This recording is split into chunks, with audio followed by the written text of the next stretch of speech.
Howdy there, Screen Freaks! Ever made a horror film you wish could be reviewed by the web's #1 animated horror host show? Well, prepare to catch a jawbone, because here's your chance. We're holding a contest for up-and-coming fear makers to have their original flicks nuked on Screaming Soup this Halloween called the Screen Freak Film Contest. Am I coming in loud and clear here? I said y'all can submit your own scary movies to us, and 3 lucky Cinemaniacs will have their films handpicked and reviewed by yours truly while on one of my wild Weird West adventures. Jumping jack-o'-lanterns, right? And we ain't picky. Creature features, slashers, erotic ET mutants, whatever you got that fits the bill for horrific entertainment, shoot it our way, but make sure it meets these requirements before you do. Your horror flick's gotta be all original from its concept to its music. Save your Friday the 13th fan film for your Jason cosplay club. We need enough to talk about, so your film's gotta be at least 50 minutes long. And don't even think about pulling a fast one on us with buckets of piston time, because that cop-out won't fly. You gotta have thick skin for any criticisms we have of your film, so we don't need no short-fused crybabies who can't take constructive joking, okay? And most importantly, number 4, your flick has gotta be available to the public somehow. No point in us yapping about a flick no one can ever watch, so either have DVDs ready for sale on the site, digital downloads available for purchase through a streaming service, or at least have it published on YouTube for everybody to enjoy. There's a lot more to this exciting contest, but instead of getting into the weeds with all the details, just follow the link in the description below. You can read all the nitty-gritty rules and requirements, and even get some valuable pointers for what we're looking for in a winning horror flick. See you later, Screen Freaks, and good luck!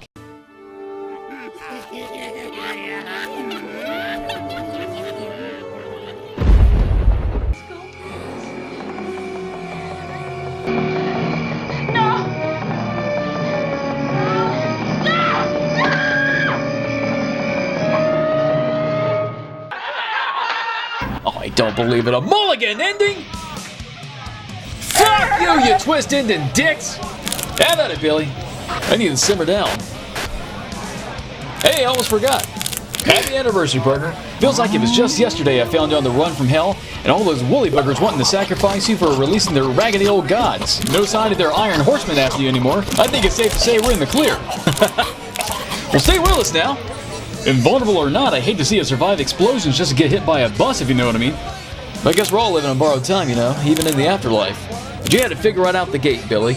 We best live it up, because who knows when it's all going to come back full circle. Home, sweet home, sacrifice. I'll lead you to the ketchup before your offering to the old ones. Chosen one, you return! Thank the old ones for punishment for your escape. Spare me annihilation to see you take your rightful place at the altar.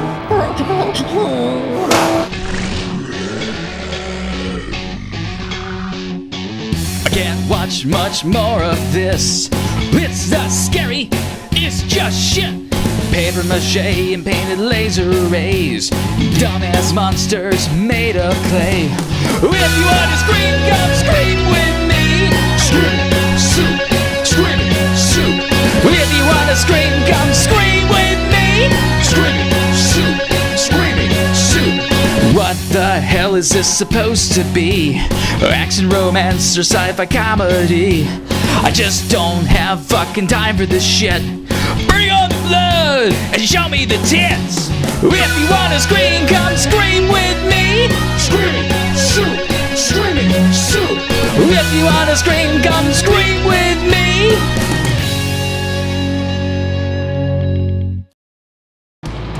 Unsanctioned resurrection, murder, spiritual possession, mass genocide, time manipulation, sexual misconduct, and association with one of the most perverse souls this court's bared witness to, author Brockton McKinney.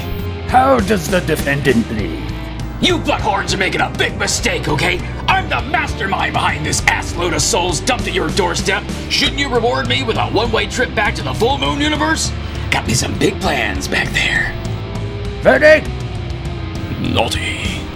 Aw, you fat sack of... Pardon. Vader, on his way. Whoa. I'm sure sexy hell wouldn't mind taking me off your hands. Let's give him a ring.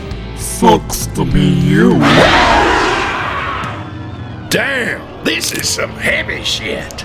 Sight see later, Brain Basher. The Horseman could be kicking off Doomsday with Billy's sacrifice any time now. Well, how you plan on reaching him? There's guards all over the place itching to bust in some heads, and we sure as shit ain't going through that line. Rex, can you plug in the Heck Machine's mainframe again and navigate us around this? According to this, we should... Well, don't let me hanging here. There's some kind of glitch. I've lost the signal. Donkey punch show bonus. I'll have to reboot Heck Machine's Wi-Fi network. No telling how long it could take to re-establish the connection. What else you got fucking wrong? Boner. And welcome to hell. Howdy. Is that Buzzkill? What happened to him? Oh, not much, my old man. Just serving out my sentence as an incubator for dung beetle eggs. And let me tell you, if you thought ants in the pants was bad, you should try baby poo bugs snuggling up with your insides. Icky. Yeah, displeasure meeting you too. Let's haul out, y'all. Wait a minute, don't you want to know how to detour this pit stop? Like we believe anything you say?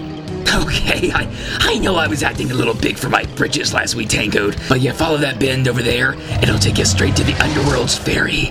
Bribe the captain with a few tokens, take you wherever you want. You can't be listening to this ass clown. We turn back now, it'll be for good. I've already made some bad calls in this suicide run. If only we knew he were telling the truth. He is. Huh? Follow his directions. Don't get caught by the guards like I did. I appreciate it, partner. Stop. What's that now? You can do something for me.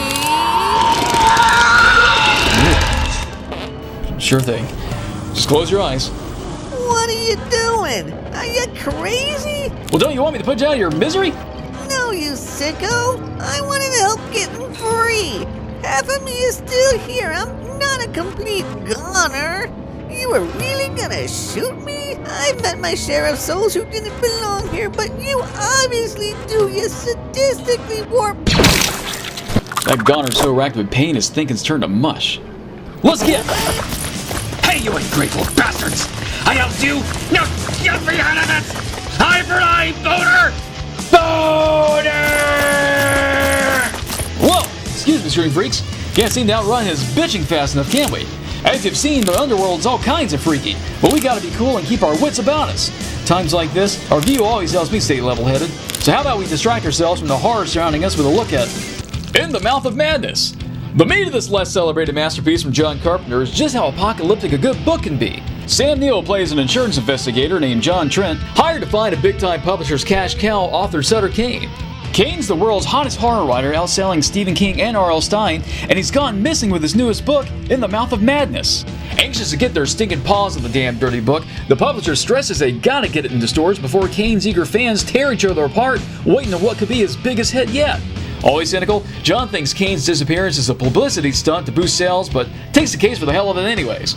After some Gumshoe 101 detective work and a few run-ins with crazed fans, John throws spaghetti at the wall and randomly figures out Kane's hiding out in Hobbs Inn, a secret town in New Hampshire, from his books. With Kane's editor as John's co-pilot, the paperback duo take a road trip through David Lynch's Bermuda Triangle to the Twilight Zone and find themselves stuck in a town where Kane's fiction is more than real and preparing the way for a bunch of old ones to reclaim their world. With everyone reading In the Mouth of Madness turning into monsters and reality literally tearing apart for the arrival of ancient doomsday beasts, John chooses flight over fight, but struggles with the growing madness his entire existence could be fabricated by Kane to deliver his doomsday book to the world. Now when it comes to the sours of the psychedelic terror, there's only one thing that bugs me, and it's pretty trivial. What I'm jabbering about is how John figures out Kane's hiding in Hobbs Inn. While researching his books, he notices something about the cover art Kane approved and starts following this breadcrumb trail he thinks he's found. Faster than you can say arts and crafts, John rips up the cover art and hodgepodges it all together into this nonsensical mess he uses as a map for finding Kane's hiding hole in New Hampshire.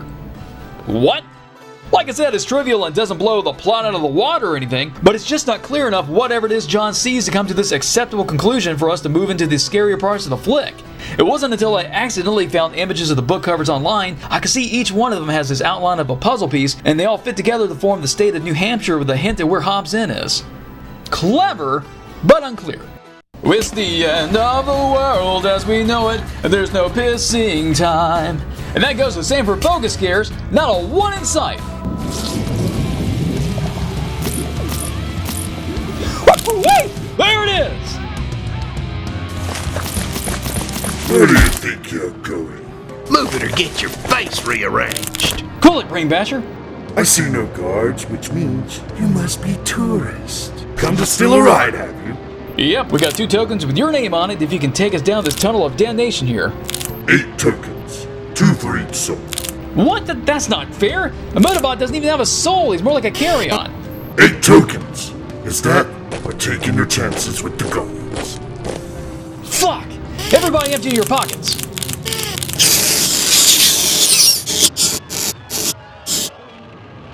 I'll take you down the river for 6 tokens. Who's that? You men don't be handing your hard earnings over to that fella. He'll take every cent you have and barter your lives if he don't throw you in with the rest of the damn souls he's captured to move his glorified rowboat. Slander! Get away from my ship, lowlife! You know your way around? I've been here long enough to know it ain't gonna be easy wherever you're going. These are bad rivers that'll swallow you whole. He'll take you aboard rate, but I'll protect you and bring you back for 6. And you better make up your minds. 6 tokens for me and my ship. For that you get the round trip, the protection, and my stash of hooch. I like the booze cruise. You got my vote. Don't listen to him. I would never sell out a paying customer. Damn you! Guards! Loose souls running away! Full throttle, men. Given things can go bad to worse anytime, how about we wrap up our review while we still can, Screen Freaks? As far as I'm concerned, In the Mouth of Madness is bursting with sweet, Screen Freaks. While I do enjoy the tried and true horror movie tropes of teens in haunted houses and slashers systematically stacking bodies, it's great to find a film that offers a different kind of fear from all that. In this case, it's the fear of a rubber reality with no free will, which is where Hobbs End seems to be located with Kane as his evil ruler. After John realizes he's touring the live-action version of Kane's best-known works, he and Kane's editor Linda uses trivia to locate him in a black church from his books, guarded by packs of vicious dogs and ghoulish youngins. When they finally manage to reach Kane, the movie takes an even more surreal turn as Kane reveals he's an instrument for ancient creatures right out of H.P. Lovecraft who were banished from Earth and using his book's influence as a means of return. Sounds a bit trippy and far-fetched, but this is when the film starts introducing all these cool ideas that get you thinking about the collective perception of reality and how it can be manipulated with enough people invested in the same beliefs. Kane further explains the reach of his word's supernatural power with copies of his books selling all over the world in multiple languages and makes a big statement saying it even outsells the Bible. Heavy stuff, right?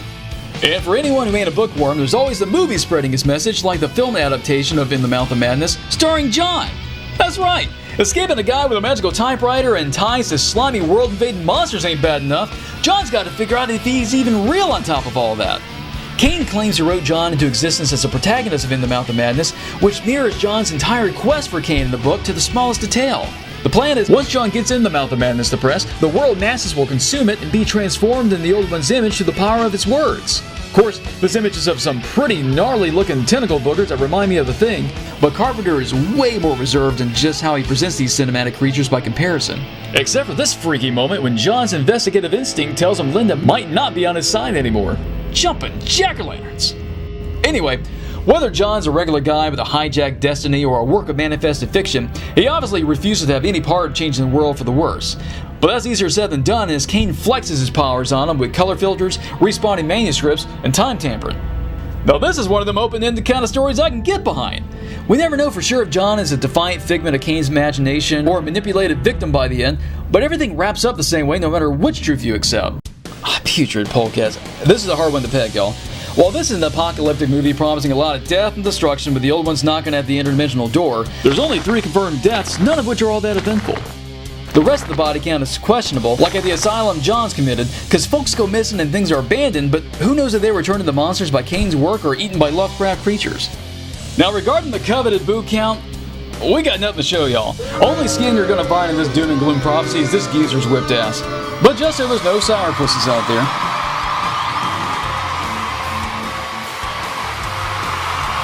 Let's nuke the ingredients of this Carpenter classic and see what it rates!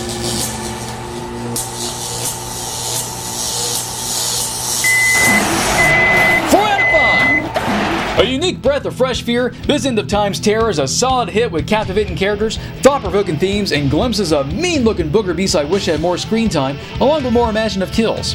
I'd recommend In the Mouth of Madness to readers of Lovecraft, nuts needing lessons in rubber room manners, Sorry about the balls! and the Vigo the Carpathian fan club. But what do I know? I like Killer Tomato movies. Come on, Chief. This ain't no Boy Scout picnic. See, you got your rubbers. Sweet boat. Won her off a bet with a Flying Dutchman. Now he's a sunk Dutchman. Farewell and adieu to you hell-haggish ladies. Farewell Get your and ass on adieu board to you already, ladies of motherfucker. hell. We've received payment to sail back to limbo. Nevermore shall we see you again.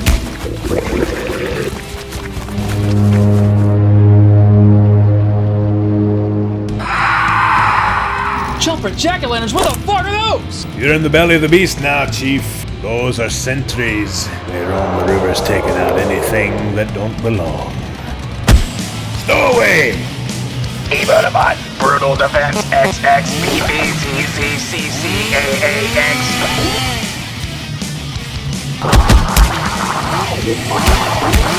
Don't treat me with those songs! We outrunning these things or what? This floating coffin ain't outrunning no sentries. Hold this. So we're gonna stand our ground, that it? Whoa! Give that rope a tug, would you, Chief?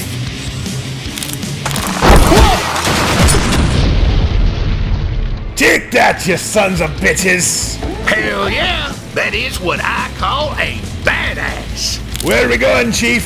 Hellfire's wasting. I definitely think we boarded the right ship, Screen Freaks. It's going to take us a bit to get our sea legs under us and figure out exactly where Billy is, so why don't we catch up further down the dark heart of the underworld. I'll see you later, Screen Freaks!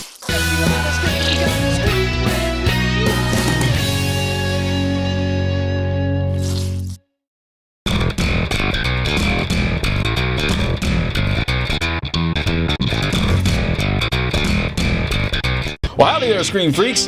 Well, thank you kindly for watching, and help yourself to more servings of Screaming Sue by visiting our site at screamingsue.com. You can read our weekly updates, character bios, and interviews, catch up on past episodes, browse our store, and drool over the Howlin' Hottie of the Week. If you want to scream at us, just holler at screamingsoup@gmail.com, and don't forget to stalk us through social media, conveniently linked at the top of the site.